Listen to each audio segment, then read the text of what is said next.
Now, good morning, students. In the previous class, we were discussing about the topic in science, that is about life process as well as the nutrition. Two type of nutrition: autotrophic, heterotrophic.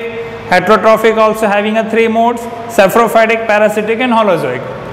Also, we are discussing about how the mode of nutrition that can be seen into the unicellular, like amoeba, in which five process like injection, digestion, absorption, assimilation, ejection, that all the process which the food you get, that is called phagocytosis. That also we are discussing. In the later on, we are also discussing how the human, the digestive system that works, in which mouth, esophagus, stomach, small intestine, large intestine, liver, pancreas, as well as the associative gland like saliva glands, how that should be worked. That we are discussing in the previous class. Today we are discussing about the respiration. What do you mean by respiration? Now also we are discussing that respiration, it means to release the energy. The food we take as a part of nutrient substance which is absorbed into the small units, and after the digestion it releases the energy.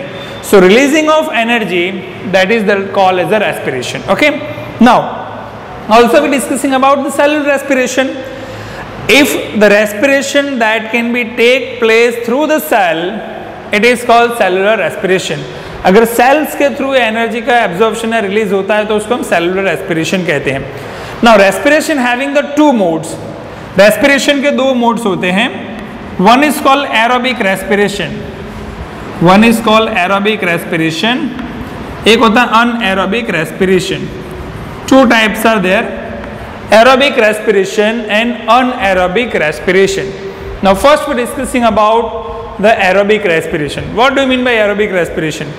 Now if the respiration, it should be done in the presence of oxygen gas, then this type of respiration is called as aerobic respiration.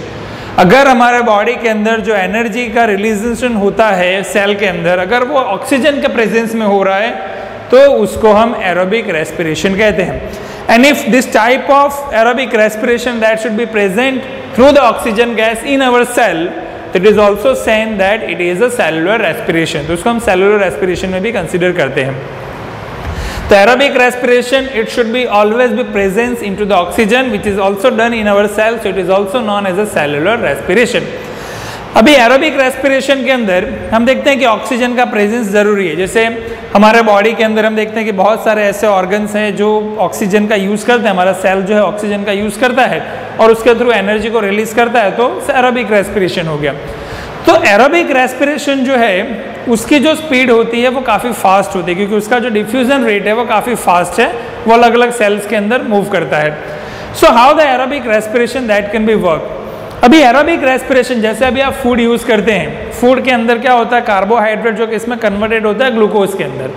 तो जो glucose जो है वो हमेशा किसके अंदर converted होता है, वो हमेशा पैरविक एसिड के अंदर कन्वर्टेड होता है. किसके अंदर, साइटोप्लाज्म के अंदर. ओके.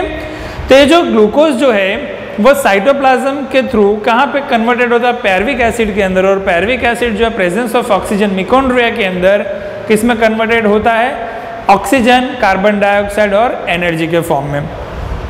तो जो एरोबिक रेस्पिरेशन है, एरोबिक रेस्पिरेशन हमेशा ऑक्सीजन के प्रेजेंस में ही वर्क करेगा. If the respiration that can be done in the presence of oxygen gas, then it should be seen that aerobic respiration.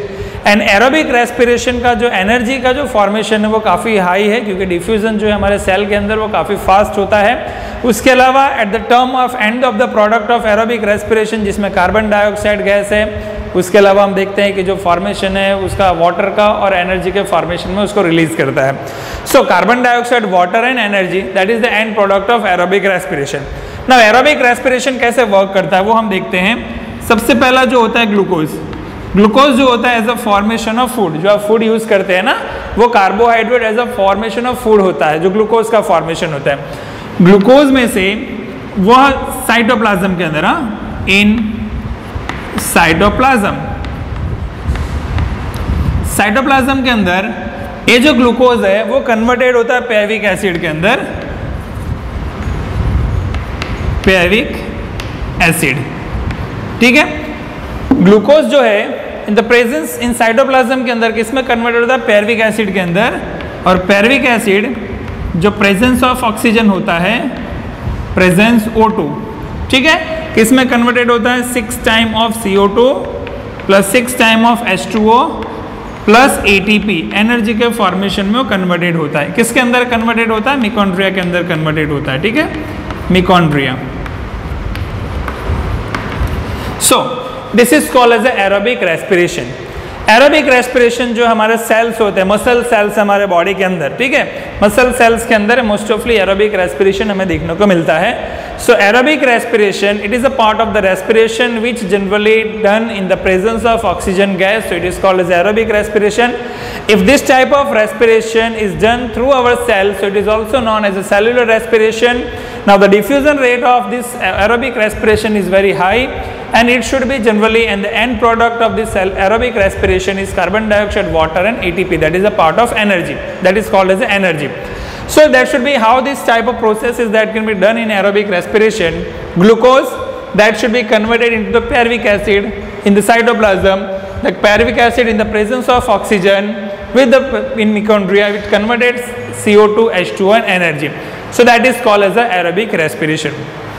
Next is called anaerobic respiration. Anaerobic respiration means kya?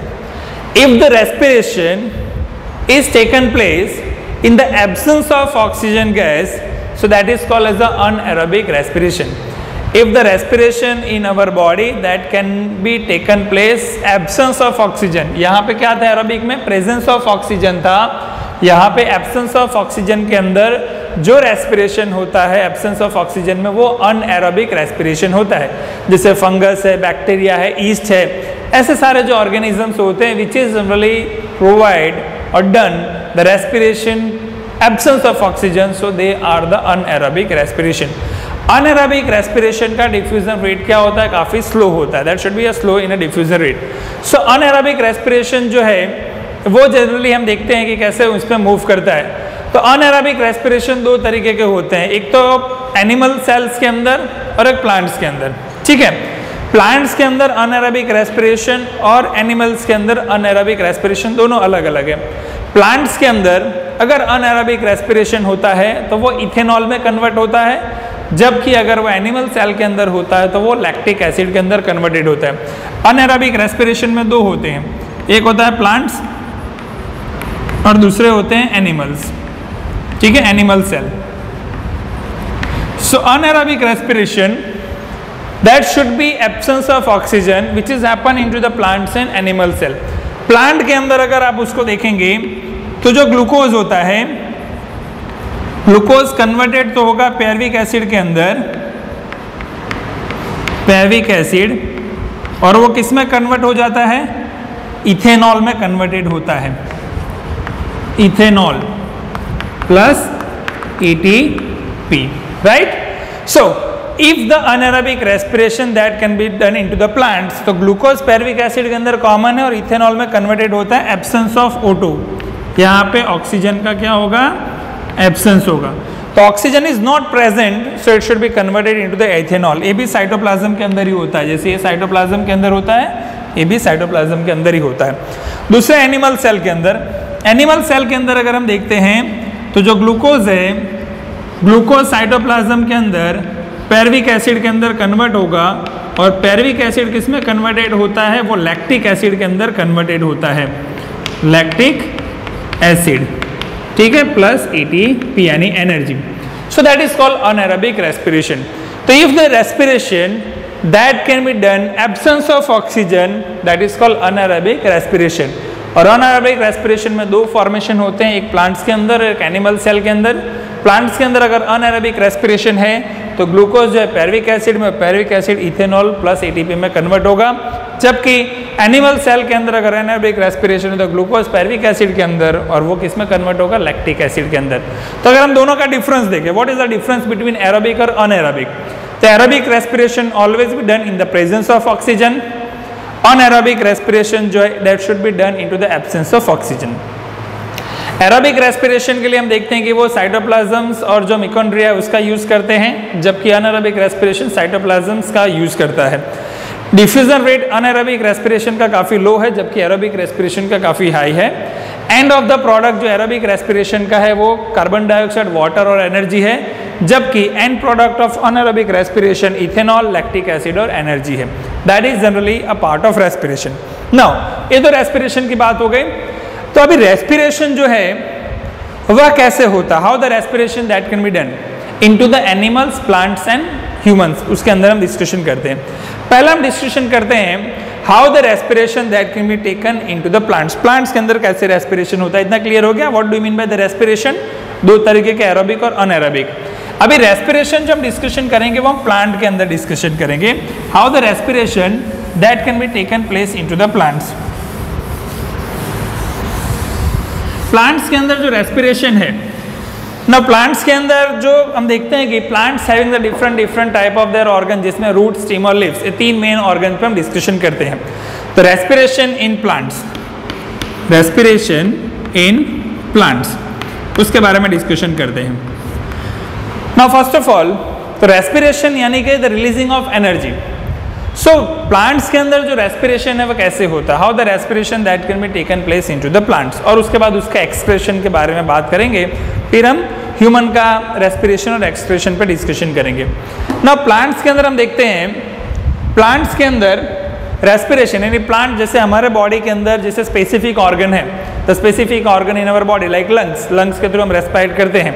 वैसे दूसरे animal से कोई skin के through respire करता है, कोई gills के through respire करता है, कोई ट्रैकियाइज के थ्रू रेस्पायर करता है। So different type of organism having the different mode of their body organs, जिसके थ्रू वो रेस्पिरेट करता है। रेस्पिरेशन उसका एक पूरा रेस्पिरेटरी सिस्टम होता है।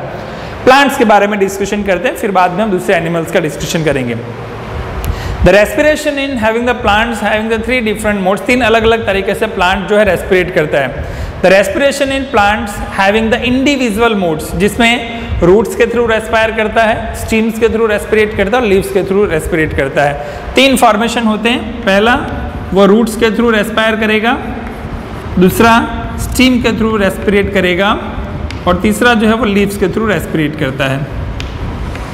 Okay, so plants, in the plants, the respiration having done by the three specific individual organs of the plant like roots, stem and leaves.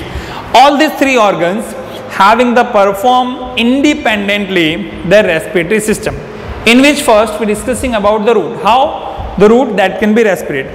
Now ये तो हमें पता है कि plants having a root which is generally joined with the, it should be deep into the soil, which is covered and protected by the soil. तो roots जो होते हैं, roots directly attach with the soil. ठीक है, जब भी हम plant को ग्रो करते हैं तो प्लांट्स का रूट्स जो होता है that should B join and connected with the protected by the soil, उसके साथ वो कनेक्टेड होता है सॉइल के साथ। ना अभी सॉइल के अंदर हम देखते हैं कि जो वाटर है, वाटर जो है वो सॉइल एब्जॉर्ब करता है और वो रूट्स जो है वो वाटर को प्रोवाइड करता है जो जाइलम टिश्यूज के through each and every organ तक।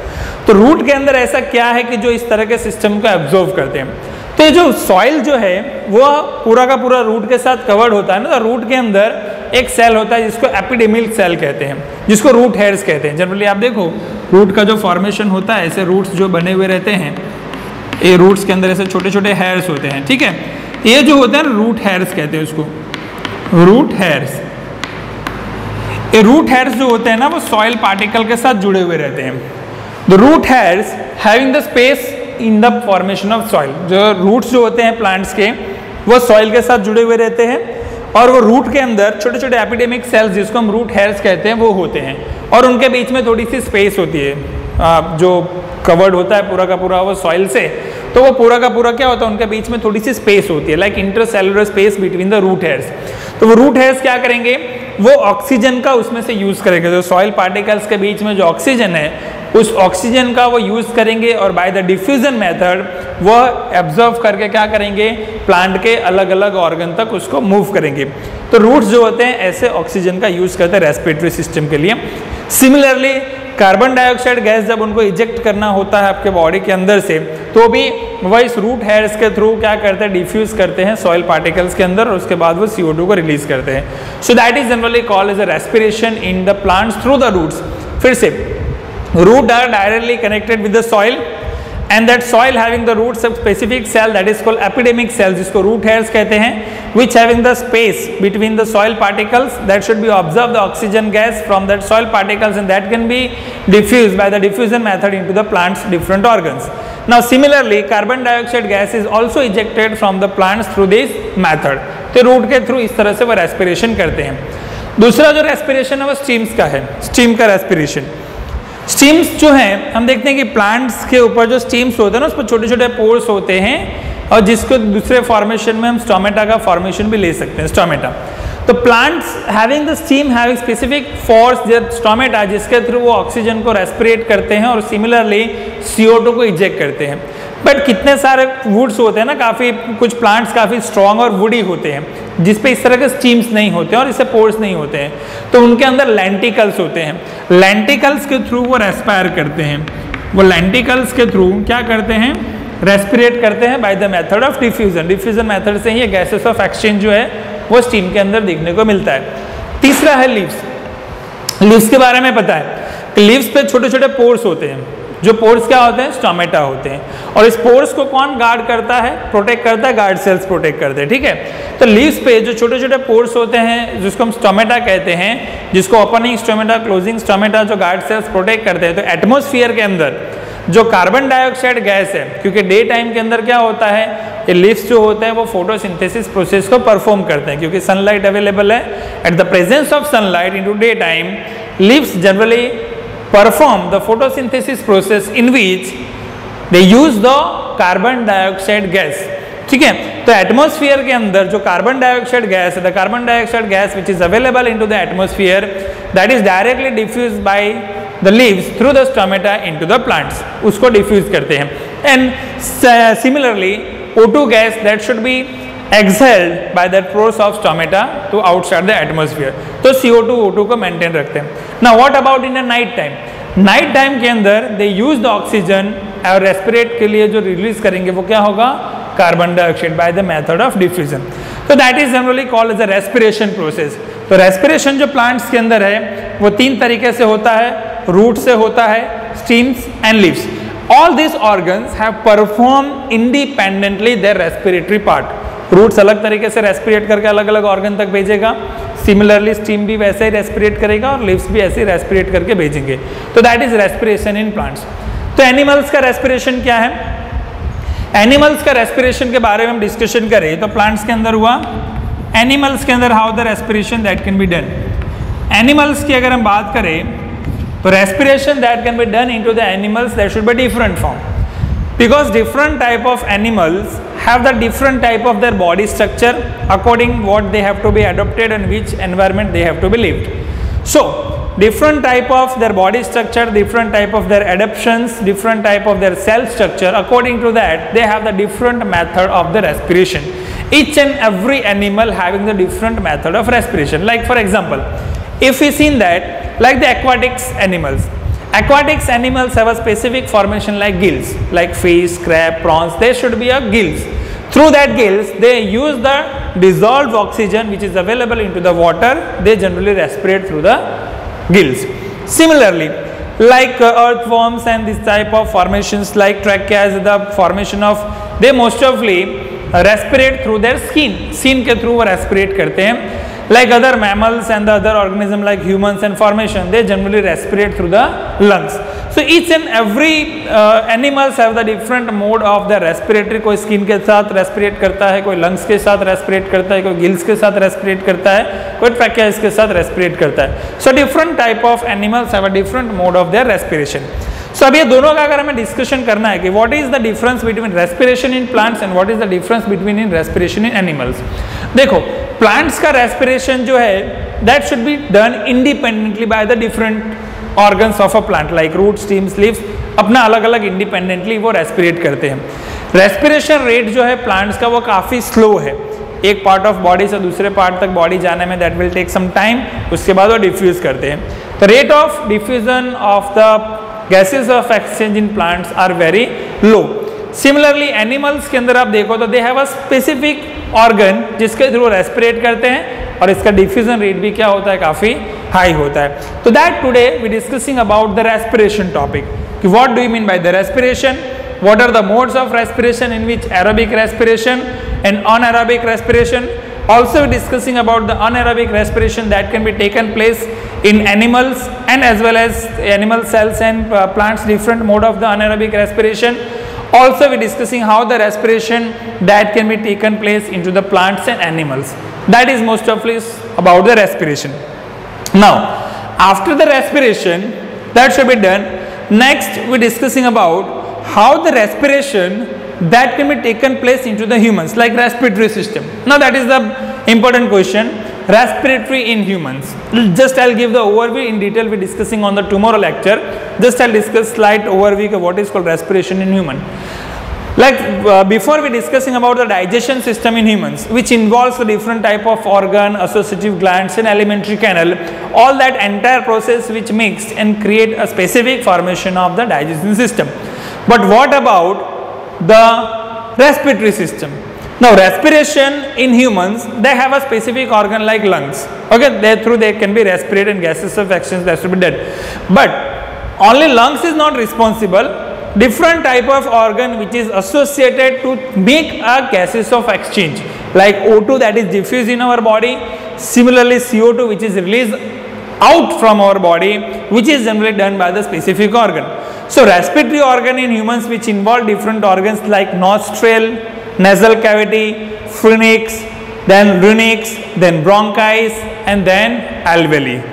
These all are the formation, these all are the organs which is generally involved in the process of making the changes of gases of exchange, in which oxygen is inhaled and CO2 is exhaled. So how this type of organism is one, like nostril, nasal cavity, pharynx, larynx, trachea, bronchi and alveoli. These all are the organs which involve in the respiration process. So these all are the organs which make a specific respiratory system in humans.